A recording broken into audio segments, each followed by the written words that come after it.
વડાપ્રધાન નરેન્દ્રભાઈ મોદીના જન્મદિવસના ઉપલક્ષ્યમાં ડભોઈ ખાતે રક્તદાન મેગા બ્લડ ડોનેશન કેમ્પનું આયોજન કરવામાં આવ્યું હતું। વડાપ્રધાન નરેન્દ્રભાઈ મોદીના જન્મદિવસના ઉપલક્ષ્યમાં આજે રાજ્યના તમામ કર્મચારી મહામંડળ દ્વારા આયોજિત નમો કે નામ રક્તદાન મેગા બ્લડ ડોનેશન કેમ્પનું આયોજન કરવામાં આવ્યું હતું।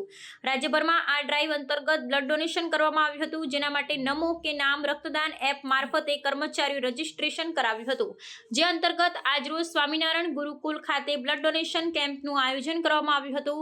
ડભોઈ પ્રાથમિક, માધ્યમિક અને આચાર્ય સંઘના શિક્ષકો, હોમગાર્ડ જવાનો તથા એસટી વિભાગના કર્મચારીઓ, રેવન્યુ તલાટી સહિત વિવિધ મંડળના કર્મચારીઓ મોટી સંખ્યામાં ઉપસ્થિત રહી રક્તદાન કર્યું હતું। અત્રે ઉલ્લેખનીય છે કે તાજેતરમાં જ થયેલ ઓપરેશન સિંધુની સફળતાને પગલે વડાપ્રધાનના જન્મદિને મેગા બ્લડ ડોનેશન ડ્રાઈવ દ્વારા મોટી સંખ્યામાં બ્લડ ડોનેટ કરી જરૂરિયાતમંદોને મદદરૂપ થવાના આશયથી આ સમગ્ર કેમ્પનું આયોજન કરવામાં આવ્યું હતું।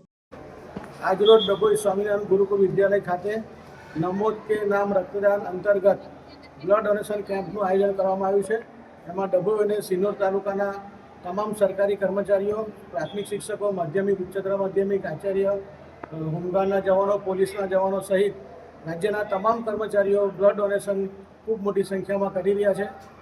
માનનીય નરેન્દ્રભાઈ મોદી સાહેબનો આવતીકાલે જન્મદિવસ છે, ત્યારે સમગ્ર રાજ્યના શિક્ષકો અને કર્મચારીઓ ભેગા થઈ અને ગિનિઝ બુક ઓફ વર્લ્ડ રેકોર્ડમાં આજે રેકોર્ડ કરવા જઈ રહ્યા છે અને આવતીકાલે આ રેકોર્ડ વડાપ્રધાનશ્રીને સમર્પિત કરી અને કર્મચારીઓ પણ માત્ર માગણી નહીં પણ દેશ સેવા અને સામાજિક સેવાનું કામ કરે છે એવું ઉત્કૃષ્ટ ઉદાહરણ આજે પૂરું પાડવા જઈ રહ્યા છે।